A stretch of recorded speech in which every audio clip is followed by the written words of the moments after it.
Baik, Assalamualaikum warahmatullahi wabarakatuh. Salam, Om Swastiastu, Namo Buddhaya, salam kebajikan. Perkenalkan, nama saya Nurul Wahidah dengan NIM D1 B1244147 kelas D. Di sini dan pada kesempatan ini saya akan menjelaskan memaparkan materi hasil penelitian saya mengenai analisis dan implikasi kesehatan masyarakat dengan tren penyimpanan obat bebas oleh ibu rumah tangga di Kecamatan Teluk Segara, Kota Bengkulu. Adapun yang melatar belakangi penelitian ini, yang pertama, penyiapan obat bebas di rumah menjadi praktik umum di kalangan ibu rumah tangga. Nah, praktik ini bertujuan untuk mengatasi penyakit ringan tanpa perlu ke fasilitas kesehatan.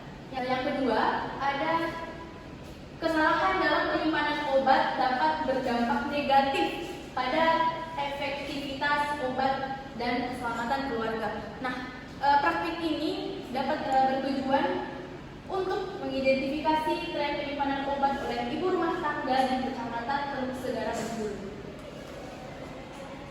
Nah, adapun tujuan penelitian ini, yang pertama mengidentifikasi jenis obat bebas yang paling banyak disimpan di rumah. Yang kedua, mengetahui tempat dan metode penyiapan obat oleh ibu rumah tangga. Yang ketiga, menganalisis faktor-faktor yang mempengaruhi perilaku penyimpanan obat. Yang keempat, memberikan rekomendasi terkait pengolahan obat yang aman di rumah. Nah, adapun metode penelitian yang digunakan dalam penelitian ini, yang pertama, jadi penelitian ini berupa deskriptif kuantitatif, di mana populasinya itu ibu rumah tangga di Kecamatan Teluk Segara, Kota Bengkulu. Dan sampel yang digunakan itu berupa 100 ibu rumah tangga yang dipilih secara acak. Pengumpulan datanya berupa kuesioner dan observasi langsung. Nah, dan data dianalisis secara deskriptif menggunakan statistik sederhana.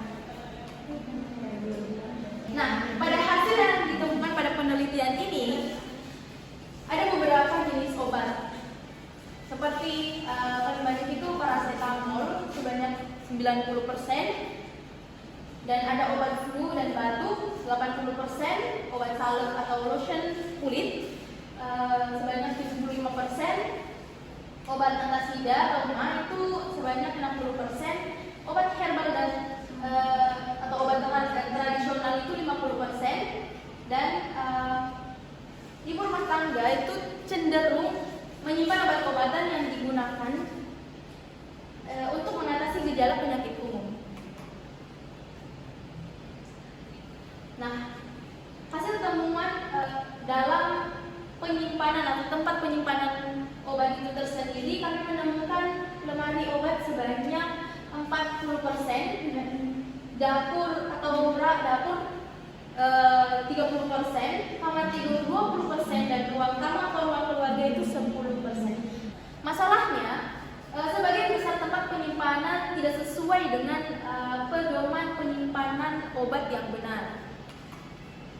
Nah, metode penyimpanan obat yang ditemukan itu ada penyimpanan dalam wadah asli sebanyak 75%, penyimpanan tanpa label 15%, dan penyimpanan dalam kemasan terbuka 10%. Di mana risikonya penyimpanan tanpa label dan dalam kemasan terbuka dapat menyebabkan salah pengambilan obat atau kerusakan kualitas obat. Yang pertama, pengetahuan ibu, di mana tingkat kesadaran tentang pentingnya penyimpanan obat yang aman. Yang kedua, informasi dari tenaga kesehatan atau media.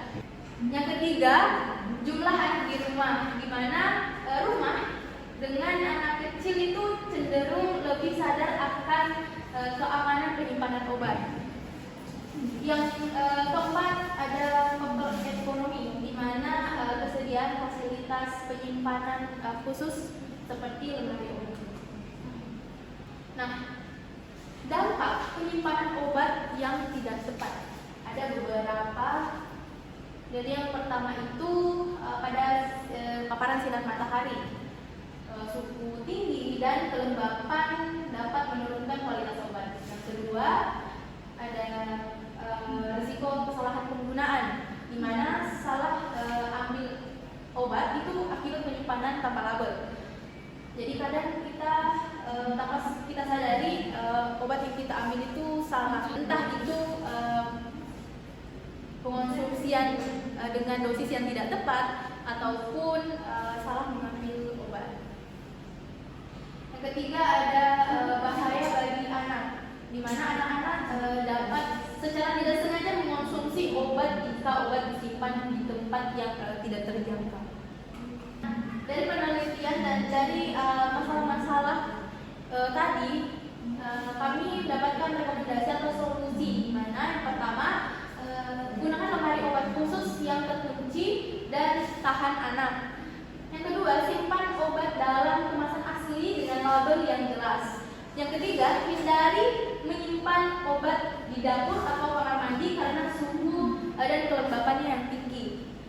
Yang keempat, edukasi ibu rumah tangga tentang pentingnya penyimpanan obat yang aman. Yang terakhir, perkuat peran tenaga kesehatan dalam memberi penyuluhan kepada masyarakat. Nah, dari beberapa pembahasan yang sudah dibahas tadi, dapat kita simpulkan bahwasannya ibu rumah tangga di Kecamatan Teluk Sagara, Bengkulu, umumnya menyimpan obat bebas untuk mengatasi penyakit ringan. Dan sebagian besar obat disimpan di dapur atau kamar tidur yang tidak ideal untuk menjaga kualitas obat tersebut. Nah, diperlukan juga upaya edukasi tentang penyimpanan obat yang aman, terutama untuk mencegah resiko keracunan pada anak-anak. Dengan demikian, tenaga kesehatan dapat berperan dalam memberi edukasi dan solusi yang lebih efektif. Baik, itu saja pemaparan dari saya. Assalamualaikum warahmatullahi wabarakatuh.